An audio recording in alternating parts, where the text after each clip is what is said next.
Susannah Morgan has recently graduated from the prestigious Courtauld Institute of Art, the first. Her research had a particular interest in the intersections between critical disability studies and medieval art. Throughout her academic journey, Susannah developed a deep appreciation for the transformative power of art, partly shaped by her own experience as an emerging disabled academic. Continuing her passion for the preservation and education of the arts, Susannah is set to further her studies in painting and conservation at the renowned Hamilton Carr Institute at Cambridge University this autumn, which is fantastic. Today, Susannah brings a unique perspective which blends art historical research with Christian theology. And in our discussion, we'll see how medieval attitudes towards the resurrected disabled body are portrayed in the Last Judgement mosaic at the Basilica di Santa Maria Assunta in Torcello, which is near Venice. So, Susannah, welcome. Thank you. Can you tell us a little bit about the Torcello mosaic? I mean, sadly, I've been to Venice, but I've never made it to Torcello. Yeah, so I have actually a small map at the bottom of the slides, just so you can see where it is. It's in the north part of the Venetian lagoon. And essentially, the Basilica was, during this time, a real beacon for the religious discussions going on at the time. It stood between the Byzantine Empire and the overwhelming power within Venice during its time of creation, which was around the 11th to 12th centuries, is when we're looking at for this mosaic in particular. So it creates really interesting dynamics, politically speaking, between emperors and the Doge, which is part of the reason that this basilica is covered in such monumental and really quite famous mosaics within art history. So the mosaic that I decided to look at in particular is a Last Judgement mosaic. So for people who aren't Christian or aren't familiar with practices within a church building, during a Christian service, you typically face to the east and then you exit through the west. So you get a lot of these Last Judgement scenes, which is at the end times what the vision is for what will happen to our bodies. And my research within disability studies particularly drew me to this mosaic because of its depictions of fragmentation, different body parts being reintegrated in order to resurrect at the last days during this final judgment. So just to be clear, when you walk into a church, to a Christian church, you walk in through the west door. Yes, you do. And what we're seeing, the mosaic that we're seeing there is on that west wall. The door we're seeing is the entrance to the church. Yes, it is. That is the west wall. And so the pews are facing, you can see people are sitting in the picture. Yes. And they're looking at us. And we're on the altar taking that photograph, if you like. So the altar is on the east wall behind us. Yes. And I think there was a theological reason, wasn't there? I believe it's because it faced towards Jerusalem. It's important so that people understand the Last Judgement scene is a typical scene that we would have on that west wall. Because on the altar, you'd probably have a crucifixion or, some kind of image to do with the passion of Christ rather than the Last Judgment. That's my understanding. Yeah. So it's essentially, as you're leaving the church, you're reminded of the apocalypse, of what's going to come at the end of times. So whereas when you're coming in and you're looking at the altar, you're confronted with Christ, which is what the Mass or the Eucharist is referring to. Right. Could you tell us a little bit about who might have made this mosaic? Because anybody that's been to Venice would know that there is this thing of Venetian glass, a very old tradition, isn't it? Mm-hmm. And the mosaic is made out of little glass tesserae, I think they're called, aren't they? Yeah, and it's interesting you bring that up because this mosaic is in what might immediately look like a Byzantine style with the gold background, and a lot of the initial assumptions that are made are that it is Byzantine, but in fact it's using that art style but with Venetian artists and Venetian glassmakers. So that's why these political dynamics are important to understanding how it's made. So even though it's supporting its local artists, it's very much aligning itself with the far more powerful Byzantine Empire during this time. And although I don't discuss it in this talk, throughout the mosaic, there are angels in imperial Byzantine dress, and there's the emperor and empress clearly within some of the upper registers. Yes, we are aligned with you, but we can produce these beautiful things ourselves. We don't need to send for mosaic makers from Constantinople to make it for us. We've got all the skills we need here in Venice. And exactly. From having been to the Basilica of St. Mark, where there are similar sorts of gold mosaics, I mean, they are spectacular when you see them in person. I once had the very great fortune of being invited to an evening concert in St. Mark's, and they had candles, and they also had the most beautiful choir, which seemed to be coming from heaven, from the galleries up above.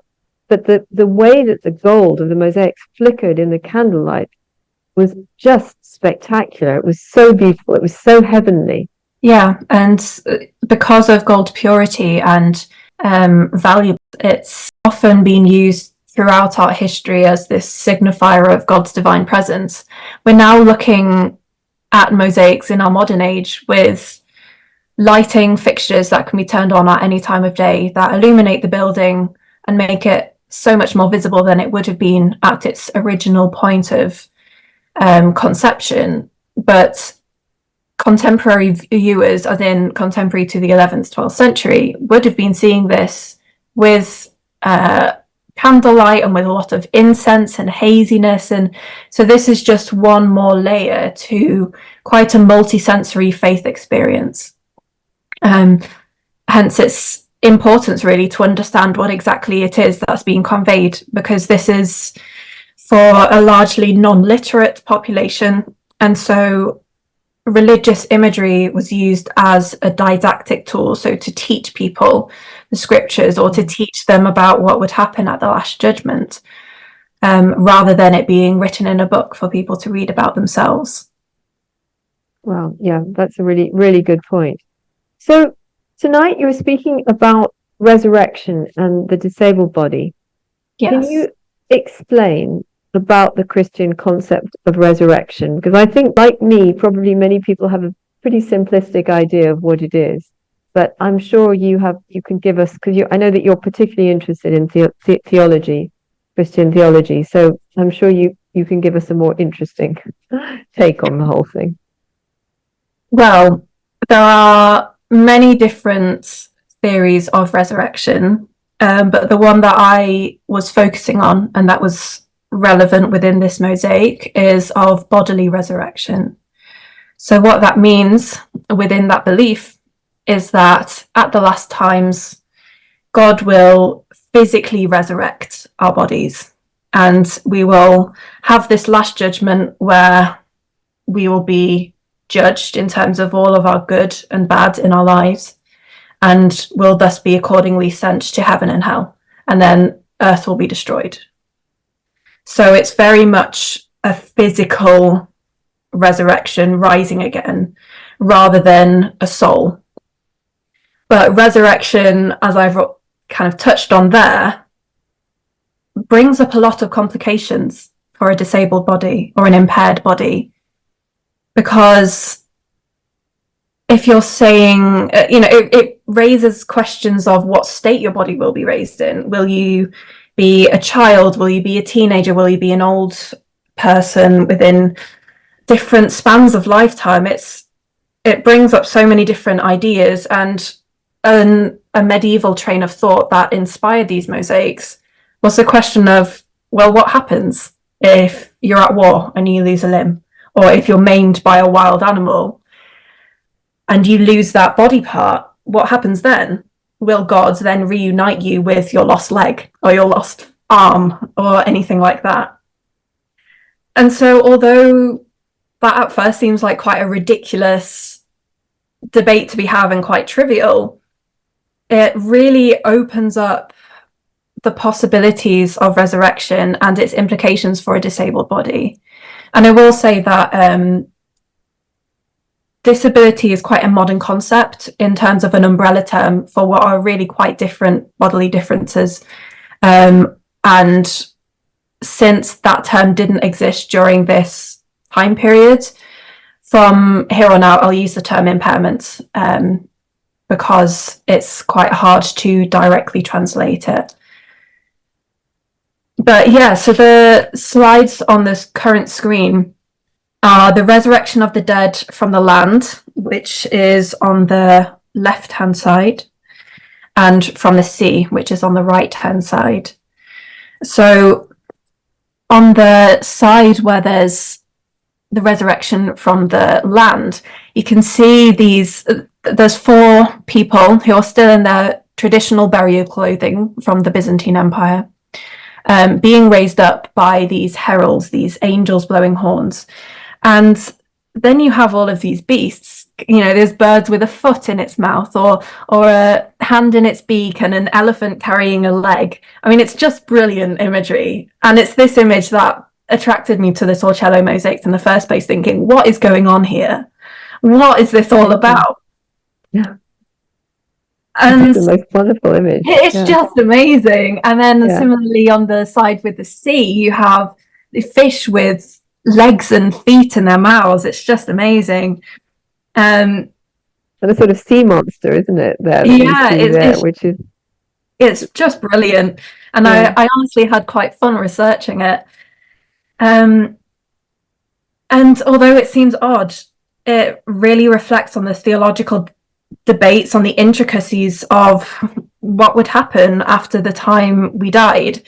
And what this mosaic is saying is that our limbs will be returned to us, that at the end times, our body part will be reunited in order to achieve perfection and wholeness. And there are a lot of medieval theologians and theologians within the early church, such as Tertullian and Augustine, who were essentially saying that in order to achieve perfection, your body had to be in a state of wholeness. And were outright saying that disabled people or people with impairments were referred to as monsters within their writings, and that monstrosity would be completely wiped away, all defects would be removed, and there would be physical integrity, because that is what they believed would be most desirable for the heavenly realms. Oh, I can see that's a very strange concept to our way of thinking today. I wonder what people thought about. We can't really know what people thought about it at the time. Well, I mean, the only thing I know is that from studying tombs in Spain, it's very interesting that people always look like they are in their sort of 20s or early 30s, with very sort of perfect, beautiful faces and bodies, even though they probably died when they were much older and probably quite ill. So there was this idea, wasn't there? Yeah. That that God was going to recognize you on your tomb because you had this perfect state again, or so-called perfect state again. So how does that sort of play with your own ideas today about impairment and about resurrection? Because I believe that you are Christian, and these are things that you believe in yourself and think about yourself in terms of your own experience and life. For sure. Yes, I am a Christian and engage with that aspect of my faith. And although it isn't a notion that I personally agree with my own theology, it exists, and it's something that I need to contend with and understand. And that's why, excuse me, it's important to me that seeing this corporeality, so that's the nature of your body and its integrity, is seen as reflecting personhood and morality within this mosaic. So physical and moral perfection is seen as the heavenly ideal. And that's one interpretation. But I'd like to turn to a different one, which, if I may, is on the next register down. So if you can see just here, those are the sides of the mosaic we've been looking at. Mhm. And 2 levels down, you have on the left the Garden of Eden, and on the right you have the Lake of Fire, which I have an enlarged version here on the screen.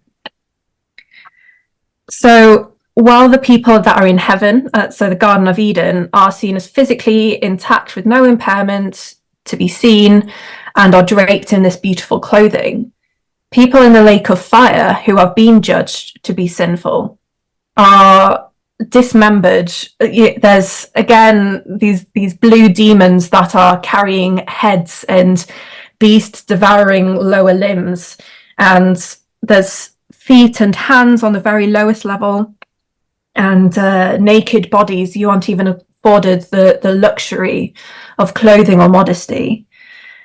And this is where I bring in perhaps my alternative perspective, that although there is a very blatant scholastic ableism at play here of wanting to remove defects in order to achieve perfection and ideal morality, I would argue that it's almost an artistic expression that is an unintended consequence of the existentialism that a perishable body presents. And to unpack that, what I mean is we all have a body that will eventually decay and die. We all have bodies that get injured, that are prone to becoming sick and aged and just fall apart on us. And that's human.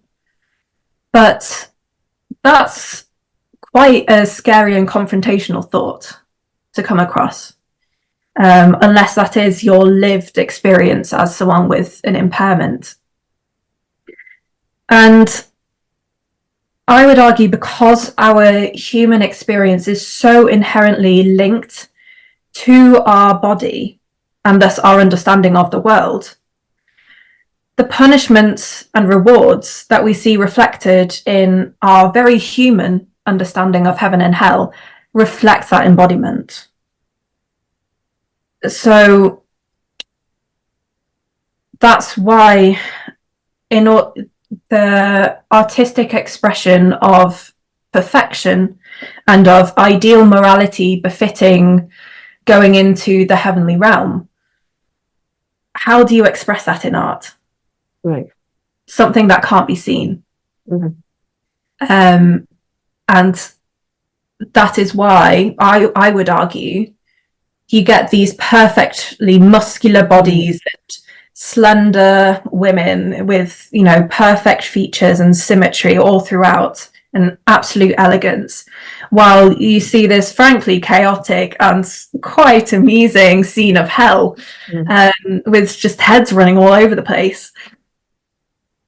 And there's this scholar that I discuss within the paper that this talk is based off, who says that it's the tangible and describable which can be a portal to the intangible and indescribable. It's quite arguably a very natural human instinct to want a heavenly realm without pain or suffering, which then becomes a direct antithesis to hell's depiction as a place of bodily torment and ultimate pain and dismemberment and disintegration, almost as an accident of metaphor. And unfortunately, that accident is the burden of people with impairments to bear, is what I would say. Yeah.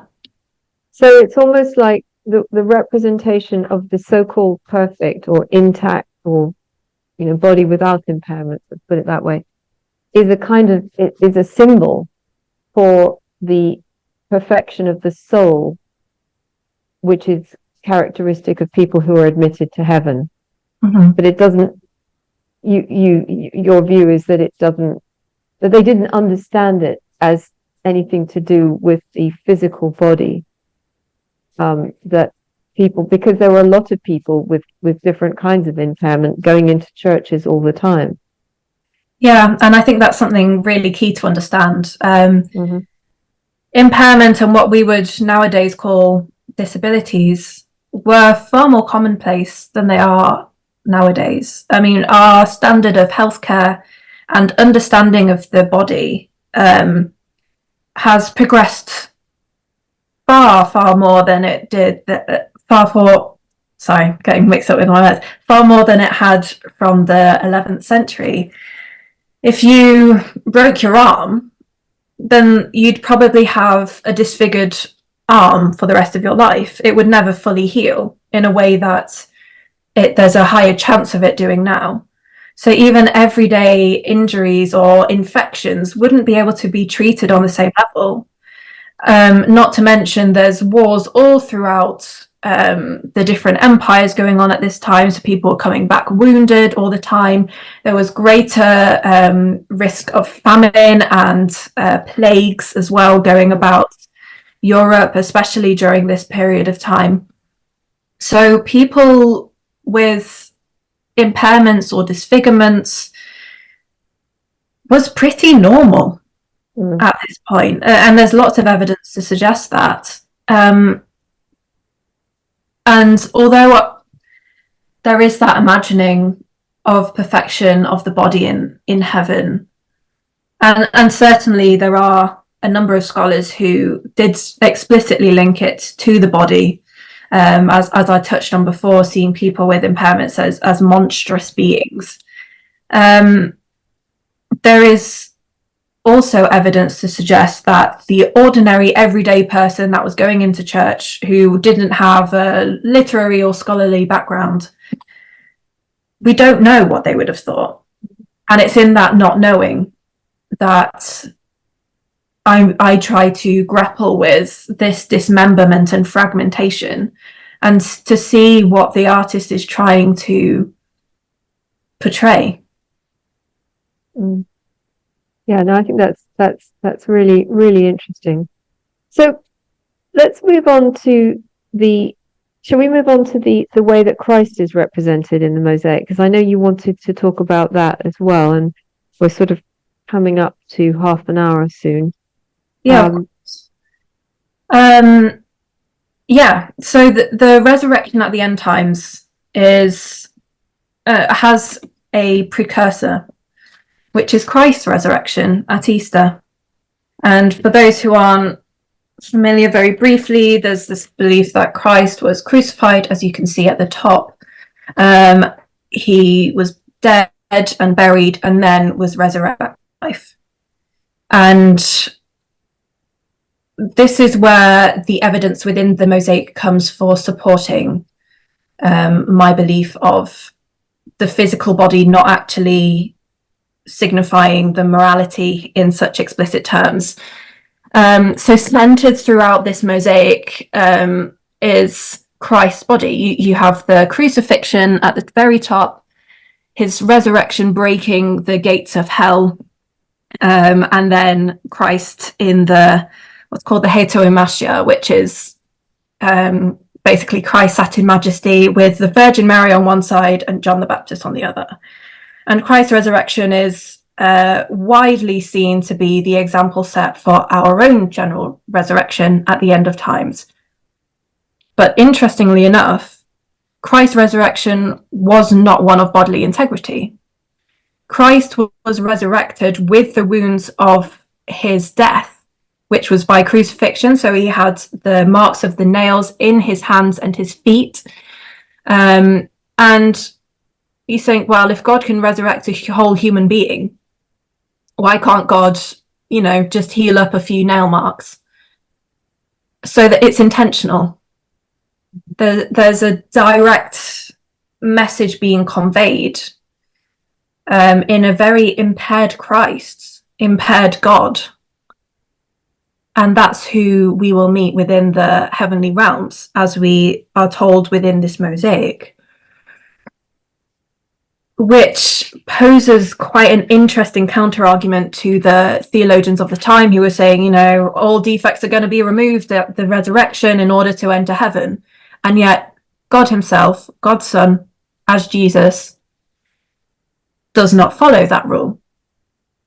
Mm-hmm. And within the Gospels, the apostles are, you know, dealing with this themselves. There's the famous story of Thomas the doubter who says, you know, I'm not going to believe that Christ has been resurrected until I physically feel the marks of his nails in his hands and feet. And he does. And it's only when he does that he believes that it is Christ. And what I would argue is that the impairment then serves as an identifier of personhood. And certainly within modern day disability studies, that's an argument that we come across too, that disability isn't just about the impairment, but it's a marker of identity, both politically and in the community. So that's where I would argue that you need to consider this juxtaposition mirrored within the scene that we're seeing. Yeah. No, I think that's really, really interesting. I mean, his crucifixion is, you know, the if you go back to, we didn't really discuss the idea of the incarnation, but first of all, this idea that Christ is born as a human, then he's crucified as a human, and that's why he suffers these marks. And yet he comes back, as you say, with the marks of the crucifixion still on him. As indeed does St. Francis, you know, he's got the marks of the stigmata. So I think that's a super interesting idea, not one that I had ever thought about. Yeah, and I think I'd conclude on, because I am aware that we're just at the half an hour mark, that, as you're saying, the incarnation is God made flesh, God made human. And within the Gospels, there is this quote early on in John's Gospel, the Word became flesh and lived among us. And that decision of God being humble to human form, where you get sick and diseased and injured and thirsty and hungry, is incredibly vulnerable in human. And the fact that Christ's very human death and then divine resurrection, still with these very human wounds, is seen as, I'm trying to see if this makes sense, with the human wounds, is seen as the example set for humanity's resurrection at the end of times, is therefore significant because there's a divine reversal going on. You have, at the beginning, the Word became flesh, and then at the end times you have the flesh becomes Word. Yeah. So our human bodies go up to God, or down to hell, but up to heaven.